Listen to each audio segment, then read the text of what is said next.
شروع اللہ کا نام لے کر جو بڑا مہربان نہایت رحم والا ہے۔ اے پیغمبر صلی اللہ علیہ وآلہ وسلم، جو عورت تم سے اپنے شوہر کے بارے میں بحث و جدال کرتی اور اللہ سے شکایت رنج و ملال کرتی تھی، اللہ نے اس کی التجا سن لی اور اللہ تم دونوں کی گفتگو سن رہا تھا۔ کچھ شک نہیں کہ اللہ سنتا ہے، دیکھتا ہے۔ جو لوگ تم میں سے اپنی عورتوں کو ماں کہہ دیتے ہیں وہ ان کی مائیں نہیں ہو جاتی، ان کی مائیں تو وہی ہیں جن کے بطن سے وہ پیدا ہوئے۔ بے شک وہ نامعقول اور جھوٹی بات کہتے ہیں، اور اللہ بڑا معاف کرنے والا ہے، بخشنے والا ہے۔ اور جو لوگ اپنی بیویوں کو ماں کہہ بیٹھیں پھر اپنے قول سے رجوع کر لیں تو ان کو قربت سے پہلے ایک غلام آزاد کرنا ضرور ہے۔ مومنو، اس حکم سے تم کو نصیحت کی جاتی ہے اور جو کچھ تم کرتے ہو اللہ اس سے خبردار ہے۔ اب جس کو غلام نہ ملے وہ قربت سے پہلے لگاتار 2 مہینے کے روزے رکھے، پھر جس کو اس کا بھی مقدور نہ ہو اسے 60 محتاجوں کو کھانا کھلانا چاہیے۔ یہ حکم اس لیے ہے کہ تم اللہ اور اس کے رسول کے فرما بردار ہو جاؤ، اور یہ اللہ کی حدیں ہیں، اور نہ ماننے والوں کے لیے درد دینے والا عذاب ہے۔ جو لوگ اللہ اور اس کے رسول کی مخالفت کرتے ہیں وہ اسی طرح ذلیل کیے جائیں گے جس طرح ان سے پہلے لوگ ذلیل کیے گئے تھے، اور ہم نے صاف صاف آیتیں نازل کر دی ہیں، اور جو نہیں مانتے ان کو ذلت کا عذاب ہوگا۔ جس دن اللہ ان سب کو جلا اٹھائے گا تو جو کام وہ کرتے رہے ان کو جتائے گا۔ اللہ نے وہ سب کام لکھوا رکھے ہیں اور یہ ان کو بھول گئے ہیں، اور اللہ ہر چیز سے واقف ہے۔ کیا تم کو معلوم نہیں کہ جو کچھ آسمانوں میں ہے اور جو کچھ زمین میں ہے اللہ کو سب معلوم ہے؟ کسی جگہ 3 شخصوں کی سرگوشی ہوتی ہے تو اللہ ان میں چوتھا ہوتا ہے، اور جہاں 5 آدمیوں کی سرگوشی ہو تو وہ ان میں چھٹا ہوتا ہے، اور نہ اس سے کم یا زیادہ مگر وہ ان کے ساتھ ہوتا ہے، خواہ وہ کہیں ہوں۔ پھر جو جو کام یہ کرتے رہے ہیں قیامت کے دن اللہ سب ان کو بتائے گا۔ بے شک اللہ ہر چیز سے واقف ہے۔ اے پیغمبر صلی اللہ علیہ وآلہ وسلم، کیا تم نے ان لوگوں کو نہیں دیکھا جن کو سرگوشیاں کرنے سے منع کیا گیا تھا، پھر جس کام سے منع کیا گیا تھا وہی پھر کرنے لگے؟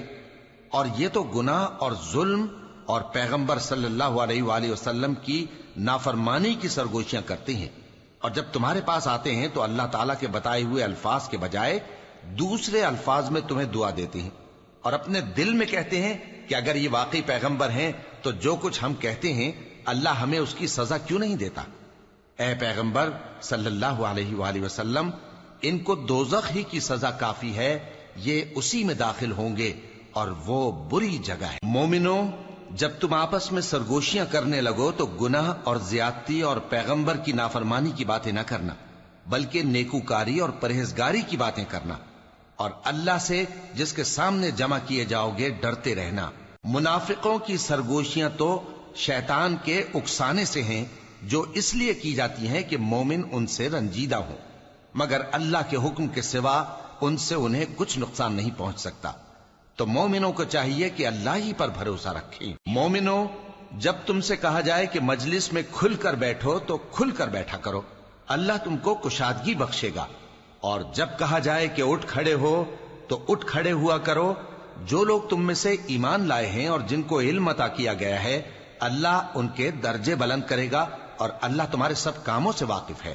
مومنو، جب تم پیغمبر کے کان میں کوئی بات کہو تو بات کہنے سے پہلے مساکین کو کچھ خیرات کر دیا کرو، یہ تمہارے لیے بہت بہتر اور پاکیزگی کی بات ہے، اور اگر خیرات تم کو میسر نہ آئے تو اللہ بخشنے والا مہربان ہے۔ کیا تم اس سے کہ پیغمبر کے کان میں کوئی بات کہنے سے پہلے خیرات کرو ڈر گئے؟ پھر جب تم نے ایسا نہ کیا اور اللہ نے تمہیں معاف کر دیا تو نماز قائم کرتے رہو اور زکوٰۃ دیتے رہو، اور اللہ اور اس کے رسول صلی اللہ علیہ وآلہ وسلم کی فرما برداری کرتے رہو، اور جو کچھ تم کرتے ہو اللہ اس سے خبردار ہے۔ بھلا تم نے ان لوگوں کو نہیں دیکھا جو ایسے لوگوں سے دوستی کرتے ہیں جن پر اللہ کا غضب ہوا؟ وہ نہ تم میں ہیں نہ ان میں، اور جان بوجھ کر جھوٹی باتوں پر قسمیں کھاتے ہیں۔ اللہ نے ان کے لیے سخت عذاب تیار کر رکھا ہے۔ یہ جو کچھ کرتے ہیں یقیناً برا ہے۔ انہوں نے اپنی قسموں کو ڈھال بنا لیا ہے اور لوگوں کو اللہ کے رستے سے روک دیا ہے، سو ان کے لیے ذلت کا عذاب ہے۔ اللہ کے عذاب کے سامنے نہ تو ان کا مال ہی کچھ کام آئے گا اور نہ اولاد ہی کچھ فائدہ دے گی۔ یہ لوگ اہل دوزخ ہیں، اس میں ہمیشہ جلتے رہیں گے۔ جس دن اللہ ان سب کو جلا اٹھائے گا تو جس طرح تمہارے سامنے قسمیں کھاتے ہیں اسی طرح اس کے سامنے بھی قسمیں کھائیں گے اور خیال کریں گے کہ ایسا کرنے سے کام چل جائے گا۔ سنو، یہی تو ہیں جھوٹے۔ شیطان نے ان کو قابو میں کر لیا ہے اور اللہ کی یاد ان کو بھلا دی ہے۔ یہ لوگ شیطان کا ٹولہ ہیں، اور سن رکھو کہ شیطان کا ٹولہ ہی نقصان اٹھانے والا ہے۔ جو لوگ اللہ اور اس کے رسول صلی اللہ علیہ وآلہ وسلم کی مخالفت کرتے ہیں وہ نہایت ذلیل ہوں گے۔ اللہ نے یہ بات لکھ دی ہے کہ میں اور میرے پیغمبر ضرور غالب رہیں گے۔ بے شک اللہ زور آور ہے، صاحب اقتدار ہے۔ جو لوگ اللہ پر اور روز قیامت پر ایمان رکھتے ہیں تم ان کو اللہ اور اس کے رسول صلی اللہ علیہ وآلہ وسلم کے دشمنوں سے دوستی کرتے ہوئے نہ دیکھو گے، خواہ وہ ان کے باپ یا بیٹے یا بھائی یا خاندان ہی کے لوگ ہوں۔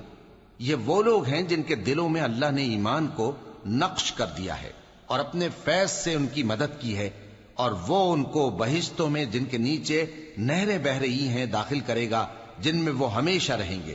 اللہ ان سے خوش اور وہ اللہ سے خوش۔ یہی لوگ اللہ کی جماعت والے ہیں۔